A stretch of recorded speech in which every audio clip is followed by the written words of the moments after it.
J'ai publié une vidéo récemment qui a créé une grosse polémique dans laquelle j'expliquais qu'il ne faut pas s'empresser de construire votre maison d'habitation.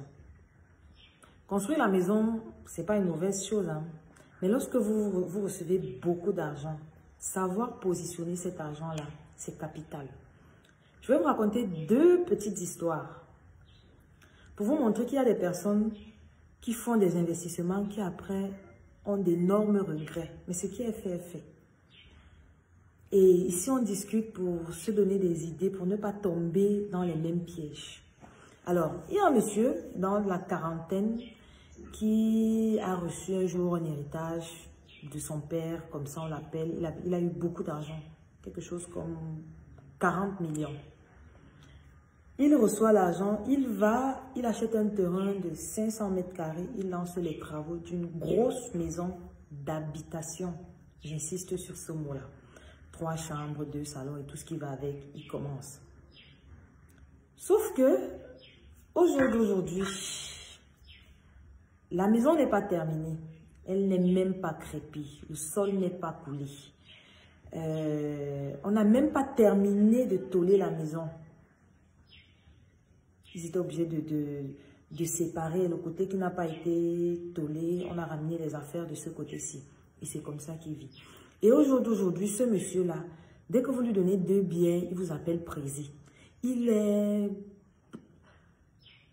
parvient à peine à résoudre ses problèmes primaires et ceux de sa famille. C'est-à-dire que manger, se soigner, envoyer les enfants à l'école, c'est extrêmement difficile. Extrêmement. Juste 5 ans après avoir reçu 40 millions. Or, il aurait construit une petite maisonnette et investi le reste d'argent.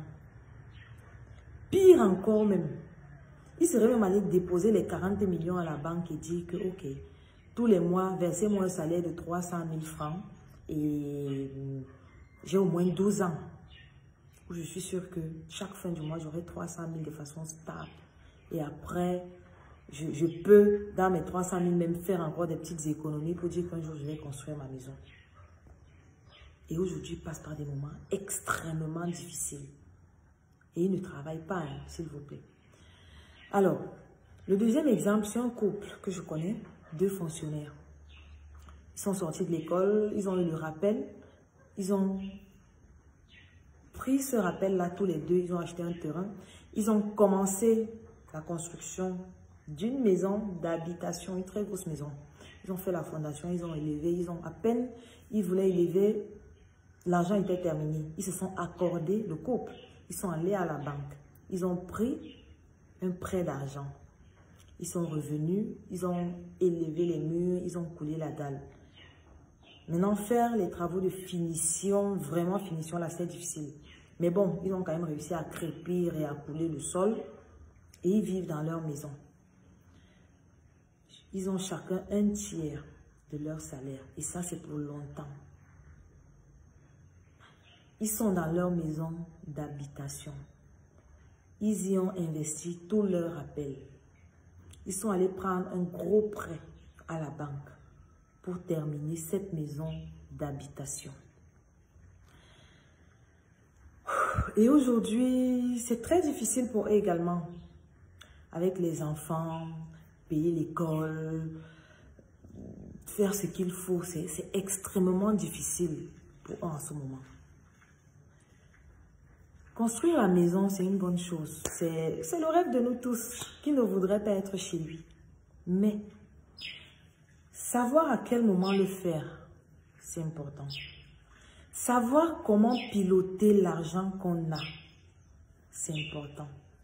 Parce qu'il y a des personnes qui se retrouvent une seule fois dans la vie, et ça ne va pas se répéter peut-être une deuxième fois, d'avoir un gros montant d'argent, comme 40 millions tout d'un coup. Mais vous vous rendez compte que 3, 4, 5 ans plus tard, la personne est assise avec la main à la joue et il dit « Waouh, qu'est-ce que j'ai fait? Si je pouvais revenir en arrière. » Et c'est ce que je vous expliquais. Même si à ce moment, le monsieur décide de revendre son terrain de 500 mètres carrés et la maison, il ne va pas récupérer 40 millions malheureusement. Donc, lorsque vous avez de l'argent en main, la façon de l'investir est capitale.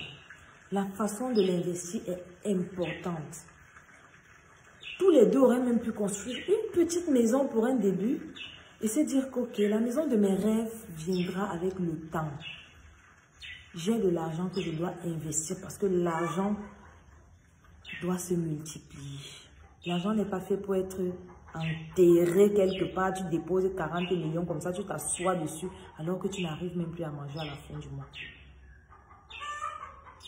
Maintenant, c'est différent de celui qui a peut-être ses 500 000 francs à la fin du mois et qui, toute sa vie, met peut-être 200 000 francs de côté ou je ne sais pas trop quoi, son épargne, pour à un moment donné de sa vie construire sa maison.